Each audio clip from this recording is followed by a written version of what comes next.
With the recent tidal wave of economic news and real estate statistics, it's no wonder there's a little bit of hesitation in the marketplace today, ranging from the first-time homebuyer all the way up to the seasoned real estate developer.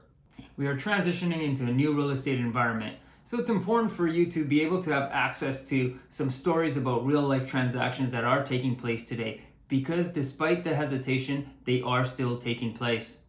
This is why we've decided to share our work with our real estate development partners and my team's work with our residential clients when buying and selling homes.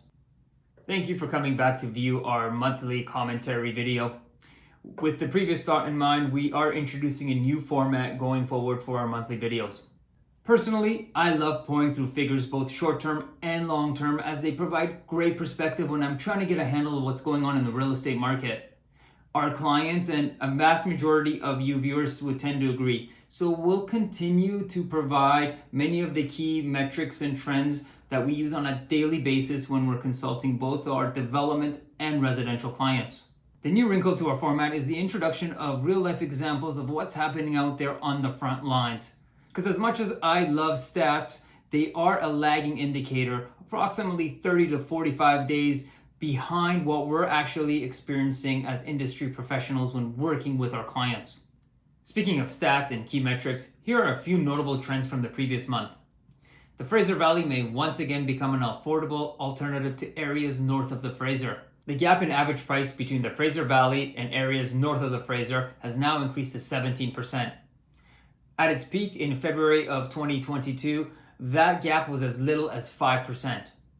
In May of 2018, which was now the pre-COVID peak of average price, that gap was as large as 33%. So could this be an indicator of where that market is headed? This trend can be interpreted as the Fraser Valley is now offering better value, or the areas north of the Fraser are a little bit more stable as you get closer to the urban core. Which position you take is really dependent on how you're positioned with your primary and investment properties. Focusing north of the Fraser, the west side detached market appears to be providing the best relative value.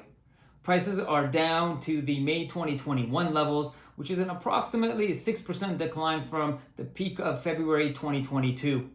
This translates to approximately $258,000 in real dollars. Once again, in a downturn, the west side detached market is proving to provide the best relative value. The unfortunate part is you need $3.5 million to capitalize on it. Lastly, could we actually see the price per square foot of East Vancouver townhomes surpass the price per square foot of townhomes on the west side of Vancouver? Well, not exactly. That was a little bit of verbal clickbait. However, if you look at some particular micro markets, that is actually taking place. Reminder, average price per square foot is a value metric used commonly by both realtors and consumers when comparing attached properties. That means that Marpool's average price per square foot for townhomes actually dropping below the average price per square foot for East Vancouver townhomes is a great indicator of value. Now shifting from stats to real life examples, in the development realm, we are seeing that demand is remaining relatively constant, especially in those areas that are greatly underserved by attached properties. East Vancouver continues to be a prime example even in this climate, especially when it comes to townhomes. Although we are in a transitioning market, pre-sales do remain an attractive option for areas where there's really low supply. Also, there could be a variety of reasons why a purchaser may not want to complete and move in immediately. Therefore, pre-sales are a great option. Again, especially if the area is greatly underserved by attached properties like condos or townhomes. Also, there could be a variety of reasons why a purchaser may not want to complete and move in immediately. Therefore, pre-sales are a great options. Again, especially if the area is greatly underserved by attached properties like condos or townhomes. With our residential clients, the market moving towards a more balanced environment is actually quite a relief. Take two of our recent sales in Kitsa as a great example. Our residential clients, a young family of 3, ended up selling their condo to purchase a townhome. Even though these folks had to sell their current property to purchase their next one, the recent settling in the market actually worked in their favor because they were trading in the same market. With an uptick to townhome inventory in kits, our clients had greater selection, which then provided them the comfort to actually sell their existing property.